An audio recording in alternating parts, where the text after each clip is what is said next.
நீதித்துறை என்பது அரசியல் அமைப்பு சட்டத்தின் ஒரு தூண். நான் கேட்கிறேன், ஒரு நீதிபதியை பதவி நீக்கம் செய்வதற்கு கையெழுத்து ஒரு 108 பாராளுமன்ற உறுப்பினர்கள் போட்டிருக்கிறார்கள் என்றால் அவர்கள் அரசியல் அமைப்பு சட்டத்தை எதிர்க்கிறார்கள். அவர்களை தேர்ந்தெடுத்த அந்த மக்களுக்கு அநீதி விளைக்கிறார்கள். ஏனென்றால் இவர்களுக்கு தேவையான தீர்ப்பு வர வேண்டும், இவர்களுக்கு எதிரான தீர்ப்பு வந்தால் நாங்கள் நீதிபதியை நீக்குவோம் என்று ஒரு மிக தவறான முன்னுதாரணத்தை திமுக முன்னெடுத்து செல்கிறது. அதற்கு இன்னைக்கு அவங்க எல்லாரும் மறுபடியும் ஓட்டு கேட்க போகும்போது அந்தந்த மாநிலத்தை அந்தந்த தொகுதியை சேர்ந்த மக்களை கேள்வி கேட்க வைப்போம். நீங்க இந்து மத உணர்வுக்கு எதிராக கையெழுத்து போட்டிருக்கிறீர்களே, பின்பு எப்படி எங்களிடம் ஓட்டு கேட்க வருகிறீர்கள் என்று கேள்வி கேட்க வைப்போம். இன்னைக்கு திராவிட முன்னேற்ற கழக பாராளுமன்ற உறுப்பினர்களும் அந்த கேள்விக்கு பதில் சொல்லி ஆக வேண்டும். ஒரு நீதிபதி ஒரு கருத்து சொல்லியிருக்கிறார், ஒரு தீர்ப்பு சொல்லியிருக்கிறார் என்றால் மதிக்க கற்றுக்கொள்ளுங்கள்.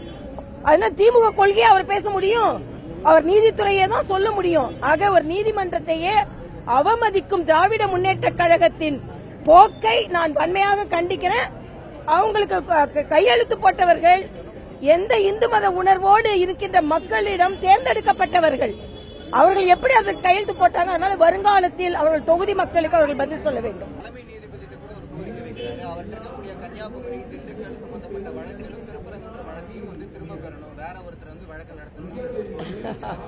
இது மிக தவறானது. என்ன கேட்டா இவங்க நீதிபதி, இவங்களே சில பேரங்கள்ல இவங்க வைஸ் சான்சலரா இவங்க கட்சியில உள்ள செயலாளரையும் இவங்க நியமிக்கணும். அதே மாதிரி நீதிபதிகளை இவங்க நியமிக்கணும். நீதிபதிகள் நடுநிலையாக தீர்ப்பு சொல்வதை மதிக்க கற்றுக்கொள்ள வேண்டும்.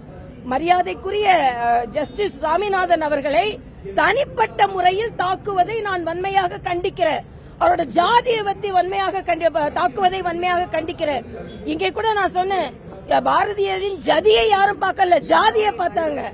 பாரதியார ஜாதியை பார்த்து பாரதியாருக்கு விழா அரசு விழா எடுக்கிறதுல திமுக 2026 தேசிய ஜனநாயக முன்னணி கூட்டணி வந்து பாரதியாருக்கு மிகப்பெரிய அரசாங்க விழா எடுக்கணும்னு நான் சொல்லி இருக்கேன்.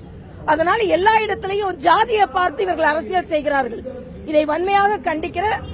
அதே மாதிரி அனாவசியமா RSS என்பது ஒரு சமூக சேவை செய்கின்ற இயக்கம். நானே பாஜகவுக்குள்ள வந்தது அவர்கள் ரத்த தானம் செய்த அந்த மிகப்பெரிய கருணை மிகுந்த அந்த சேவையை பார்த்துதான். ஆனா அவர்களை ஏதோ பிரிவினைவாதிகளை போல முன்னிறுத்துவதை நான் வன்மையாக கண்டிக்கிறேன்.